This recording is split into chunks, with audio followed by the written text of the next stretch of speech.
Really? Jesus is the one great moral teacher? This is Pastor Travis. Welcome to a city of seekers. Allow me this quick illustration. The transition from being the parent of a newborn baby to a toddler is brutal. The minute that little life gets mobile, sleep-deprived parents, like soldiers suffering from the fog of war, begin to child-proof their homes, and they fail. You know that inexplicable scar on your head? Yeah, that's your parents' fault. You know it. Spin grips on the door handles, clips on cabinets, baby gates, you name it. Parents do the best they can, and then their toddlers still Shawshank their way into trouble. Like some weird mix of the Energizer Bunny and Spider-Man, toddlers still figure out how to risk their lives. Sticky hands. Pull over chairs, lamps, they come off of end tables, sharp corners bash into their oversized heads. Guilt piles onto parents as every new bruise proves how much they stink at parenting. By the time you're done child-proofing your house, you can't even have friends over because your house looks like it's an insane asylum and the crazy person is you. There are some who have 2 toddlers at a time. You're done. You're done, man. Go to the bathroom, come back. It's all out war. So this is what parents do. They lay down the law. They lay down the law on how their toddlers should treat each other. Now the children are like, we're so oppressed. Tyrants. Once the kids have reached that point, it's too late for you. You've now created allies for them to revolt against the enemy of democracy, you. You put them into this prison of protection, and now they'll work together to get into trouble. I'll get mom to cry. You go for the cookies. I'll go torture the cat. That'll buy you some time. Protect all that you want. Lay down the law all you want. It will fail. Why? Because number one, as a parent, you can't judge the environment well enough. And number two, you can't judge the heart or intent or motivation of your toddlers with precision. So no matter how hard you try, you will fail. Why? Number one, as a parent, you can't judge the environment well enough. Number two, you can't judge the heart or intent or motivation of your toddlers with absolute precision, no matter how hard you try. And number three, they have free will. So you will fail, but you must try. Love demands it. So you must put up more padding and create more rules. In episode 1, we covered John's take on Jesus being the truth. Not a truth, but the truth, meaning all truth, including the physical laws of the world, scientific truth. John was emphatic about this point. In fact, John went as far as to say, all things created were created by him. So that covers everything. And then he adds, and nothing was created that was not created by him, which includes everything. Redundant? Yes, and for good reason. A perfect moral law can only be built on a perfect understanding of all created truth. I'm going to say that one more time. A perfect moral law can only be built on a perfect understanding of all created truth. This includes a perfect understanding of the hearts of the individuals dwelling in it. Listen to me carefully. The physical laws of the created world are inextricably linked to moral law in such a way that any attempt to divorce one from the other creates utter catastrophe. Let's just consider one of the greatest commandments Jesus ever gave, to love your neighbor as yourself, in the life of an air traffic controller. Air traffic controllers have one of the most stressful jobs on the planet. Their moral obligation is to protect the lives of pilots and passengers as they direct pilots on how to fly. This is how they love their neighbors while doing their jobs. Air traffic controllers help pilots navigate a fixed, let's call it scientific, landscape with repeatable patterns. If the air traffic controller refuses to acknowledge scientific truths or for some reason believes that he defines those scientific truths, which is laughable, he puts everyone at risk. In other words, in order to love and protect those he's responsible for, he must acknowledge and understand the pertinent physical laws or created physical scientific truths. He can't ignore time. He can't ignore altitude or space, etc. By default, we know that this is true, but oftentimes fail to acknowledge it in any real detail. Whether or not a series of decisions is identified as right or wrong hinges on whether or not the intended goal is reached for the betterment of those who we love. In the aforementioned example of the air traffic controller, if he just decided to take a nap on his shift, most would call that immoral. It's negligent. Because obviously, fire. We'll dig into this a little bit more in later episodes, but let's also consider this simple example. Let's say that a woman wants to show some form of care and consideration for a little girl that lives next door. On the way home from school, the woman gives the little girl a bag of candy. The girl then eats the candy and feels noticed and loved, right? That's a good thing, most people would say. Take that exact same scenario and change one small detail. The little girl has type 1 diabetes. And now that's bad. Same action, well-intentioned, weighed as good in one scenario, bad in the other based on what? Outcome. No matter how well-intentioned, it takes knowledge of the created world in order to act in a way that truly loves your neighbor. Now consider this for a moment. Consider that someone created a list of commands and laws that people decide to follow. Now imagine that once they were lived out, nothing but tragedy was the outcome. People would quit following them. They would simply stop following the laws and commands.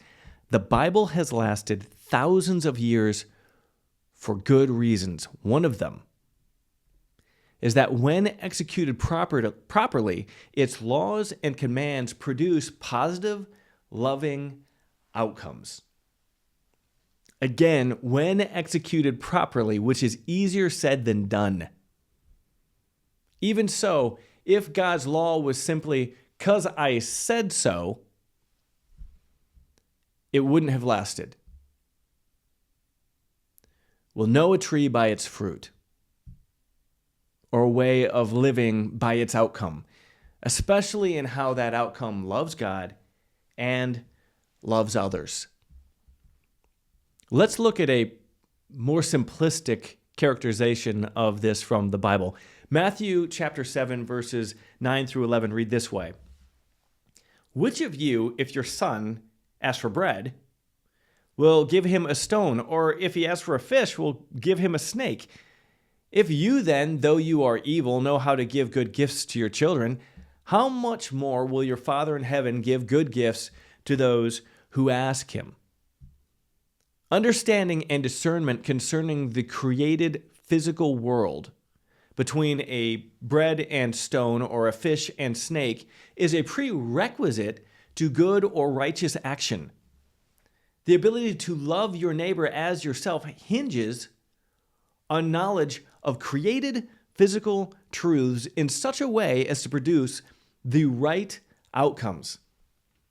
Tragedies across human history have emerged from people who, even with the best of intentions, kill one another out of a failure to understand physical, created truths. From drugs with unknown side effects to architecture improperly designed for the loads they bear, the examples are absolutely endless. Even when some intended to give bread, they gave a snake because they failed to fully understand the pertinent, created, scientific truths. Likewise, you and I are casual observers of the environment in which we live. Some of us will have greater understanding than others. We may do well in our attempts to live good lives per se by our observations, but like parents, doing their best to help toddlers navigate a complex reality, our attempts will fall short. Even if we spend every day of our lives doing our best to create the right environment for them or set down the right rules for them, we will fall short. We don't understand the environment well enough to set rules that cover all risks and end up with results that produce a loving outcome. Taking things one step further, in order to live perfectly in line with God's moral law or perfectly in line with what is right, one would also need to know the minds and hearts of those navigating that created environment with them.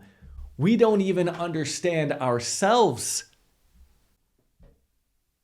People, like pinballs, bounce around the world, smashing into one another constantly. How hard is it to weigh the hearts and minds of others when making decisions?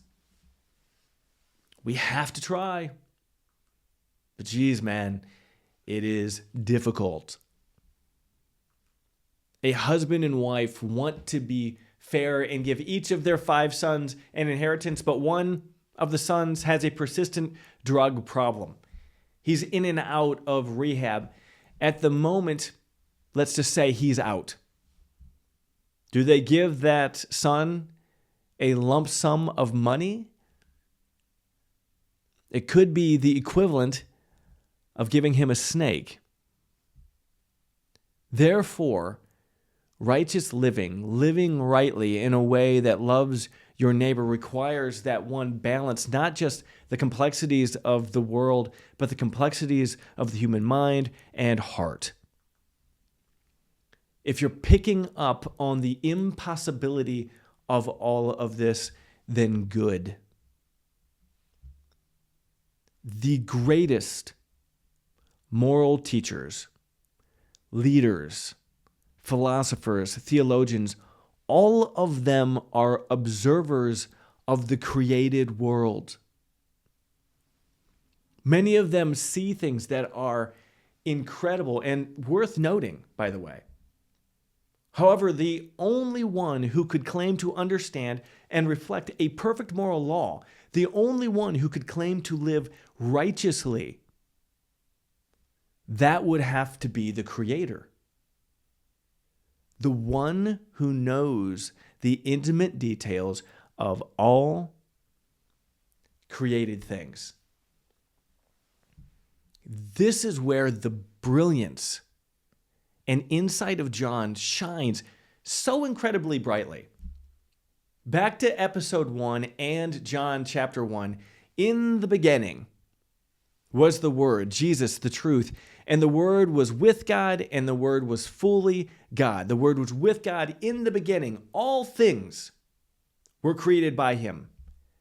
Apart from him, not one thing was created that has been created. This is the foundation. John was laying for his gospel, Jesus, the Creator, as the perfect moral teacher.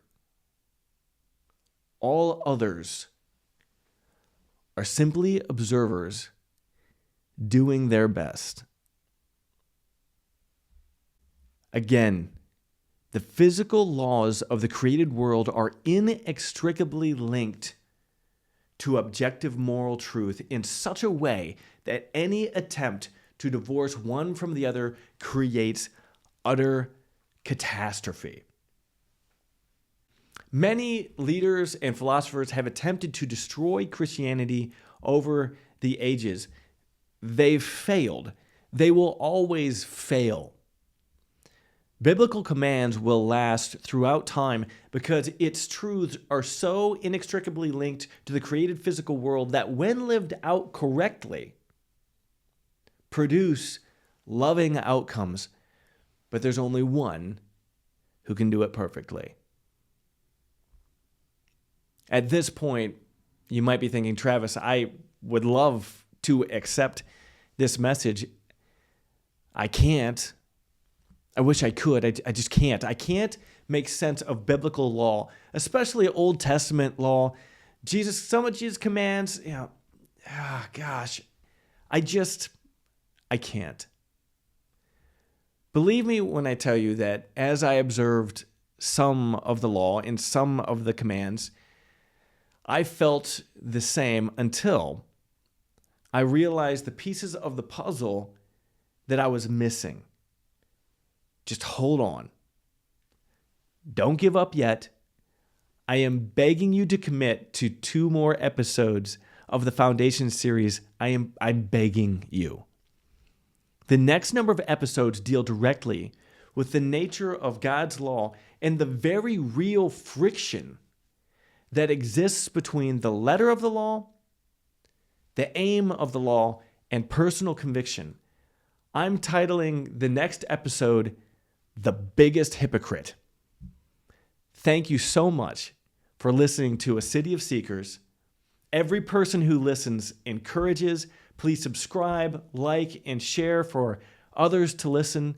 You never know who these messages could help. Offer comments below. Until next time, God bless. I will see you right back here for episode number 3.